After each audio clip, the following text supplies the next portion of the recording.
Bomac.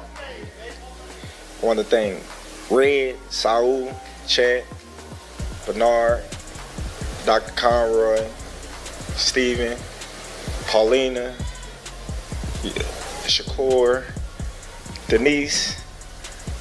I want to thank Julie. I want to thank Jessica, Ish. Most importantly, my brother. I want to thank Harrison, my brother. I want to thank everybody that had a part in. Terence Crawford has done it again. On an ordinary Tuesday in December, without any press event, bright lights, or pay-per-view hype, a simple video upload instantly shook the boxing world. Terence "Bud" Crawford, widely regarded as one of the greatest fighters of this era, didn't reveal a new challenger. Instead, he revealed that there would be no more fights at all.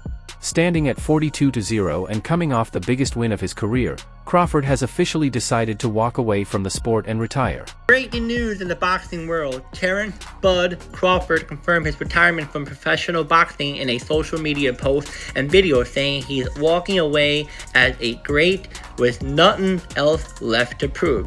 He didn't really use retired, but in every statement but his message is a strong indication that he's ending his career after his Most fighters stay in the ring until their bodies give out, their losses pile up, or age catches them when they can no longer protect themselves. They keep chasing one final payday long after it stops looking respectable. Crawford, however, chose a different path and did something almost unheard of. He saw the massive money still waiting for him, looked at his place in boxing history, and decided that a perfect 42-0 record was enough. But the question remains, why step away now? Why leave when he is still considered one of the most dangerous fighters alive? The explanation traces back to a moment 3 months ago and a realization that even the greatest warriors must eventually confront. Mama, Grandma, we made it. We made it.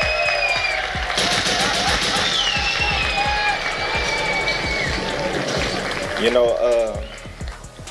it's been a journey, you know?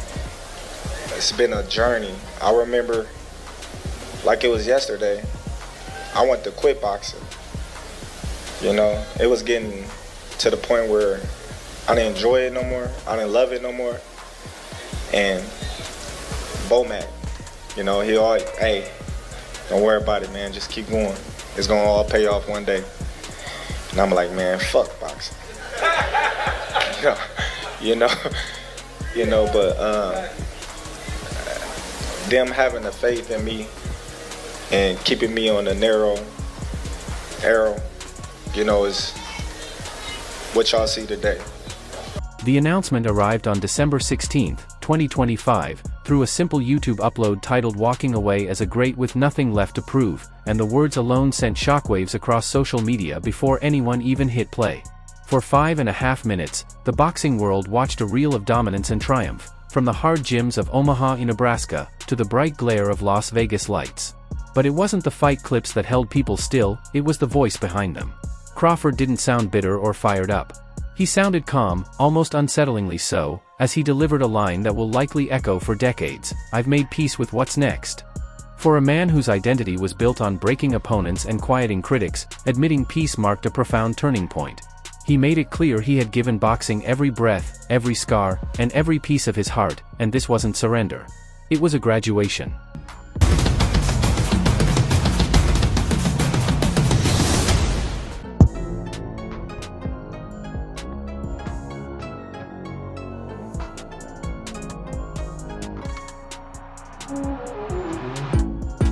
I want to thank Bomac. I want to thank Red, Saul, Chet, Bernard, Dr. Conroy, Steven, Paulina, Shakur, Denise. I want to thank Julie. I want to thank Jessica, Ish. Most importantly, my brother. I want to thank Harrison, my brother. I want to thank everybody that had a part in making this a success. Mama, Grandma, we made it. We made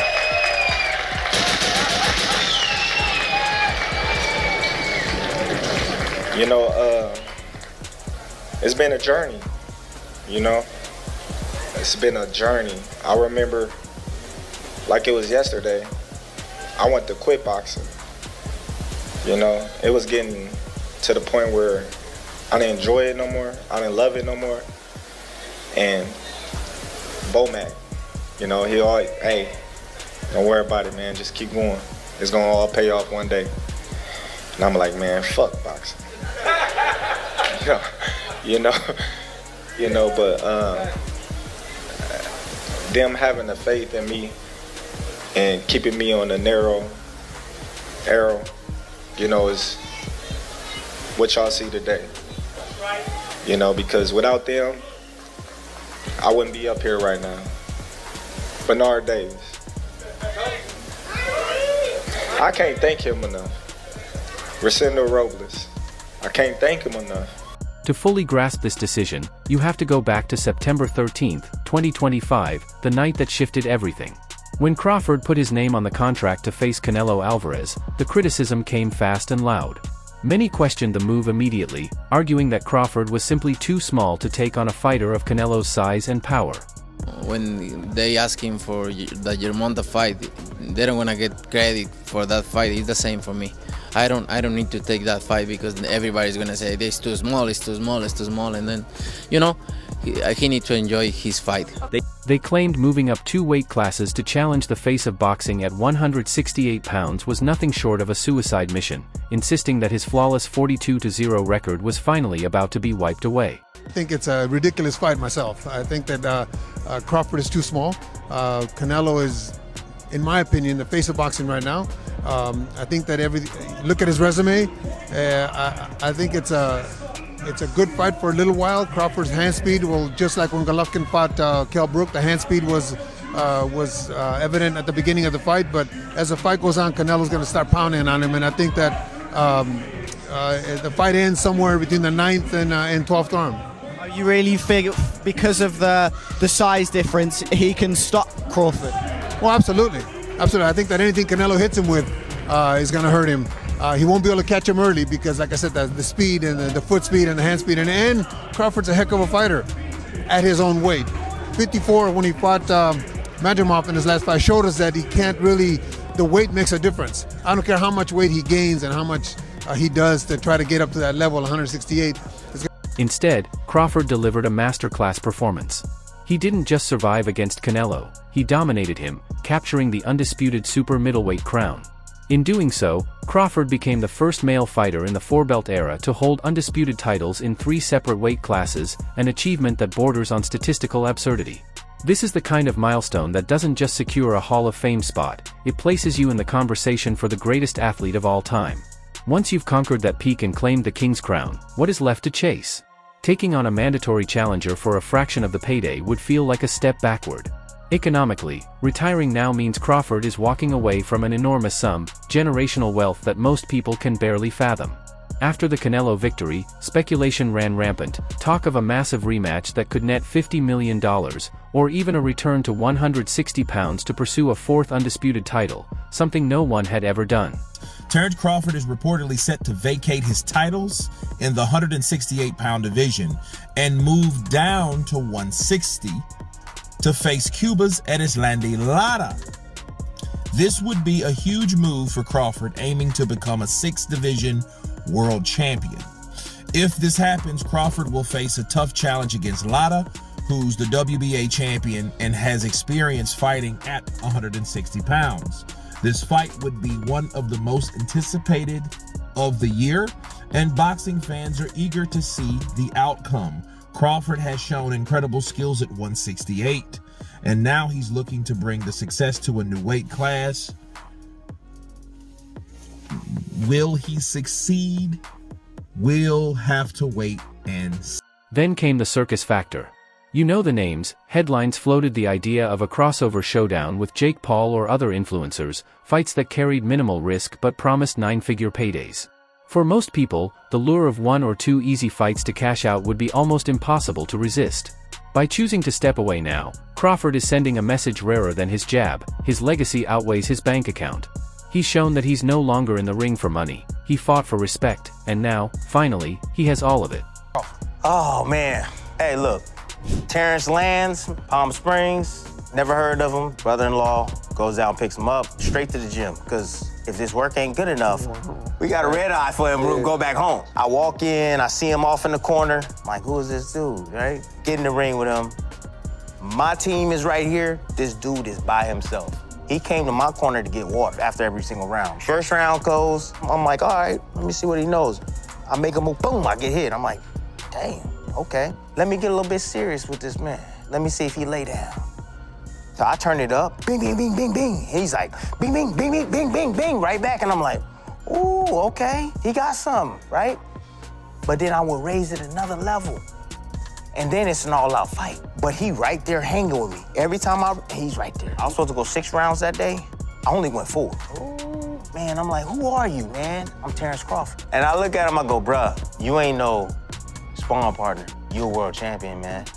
Of course, you can't talk about retiring undefeated without mentioning the elephant in the room, Floyd Mayweather.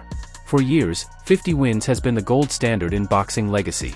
Floyd retired with a neat round number, while Crawford's 42-0 exit has already ignited intense debate online. Hardcore fans argue that while Floyd had the numbers, Crawford had the dominance. Floyd's 50th victory came against Conor McGregor, a mixed martial artist stepping into boxing for the first time, whereas Crawford's final triumph was over Canelo Alvarez, a living legend in a division he arguably had no business entering. The discussion isn't about who would win if they fought, it's about the quality of the exit. Crawford is betting that history will admire a fighter who toppled the giants more than one who managed risk perfectly. It's a daring move, and judging by the reactions on Reddit and Twitter, it's resonating. Fans aren't questioning the decision, they're saying, thank you. Crawford is the most talented fighter that I've ever been in the ring with, right along with Manny Pacquiao. Manny Pacquiao was a savage. He was definitely a savage, but Crawford, skill for skill, I ain't never been in the ring with nobody more skillful than Crawford. This is history. This is a GOAT before he became the GOAT. And you gotta see how he was before he got to. Crawford is wise enough to recognize the reality. He turned 38 this past September, and in boxing terms, that is considered ancient. Too many legends have lingered in the ring for far too long. We've seen Roy Jones Jr. get knocked out by opponents who never should have shared the ring with him, and we've watched Muhammad Ali struggle just to speak. It's the tragic curse of the fighter, they are always the last to know when it's over. Crawford's declaration, that he is stepping away from competition before it can retire him, is profound. He acknowledges that his skills, speed, and reflexes are finite, and he is exiting the sport with his mind sharp, his speech clear, and his legacy intact. He understood that staying even 2 more years would start the decline, and for a perfectionist like Bud, being anything less than the best version of himself is unacceptable. He chose to confront Father Time on his own terms, before Father Time could confront him. No more, man. Y'all can have that. You know what I mean? So, you know what got me back into boxing? That kid that y'all seen performing at my fight got me back in boxing. Just the thought of people saying that he can beat me, and I haven't been boxing for years, led me back to boxing. And him pushing me and me pushing him, and we competing to be the best fighter in the gym. I want to thank all my fans here that support me. I want to thank.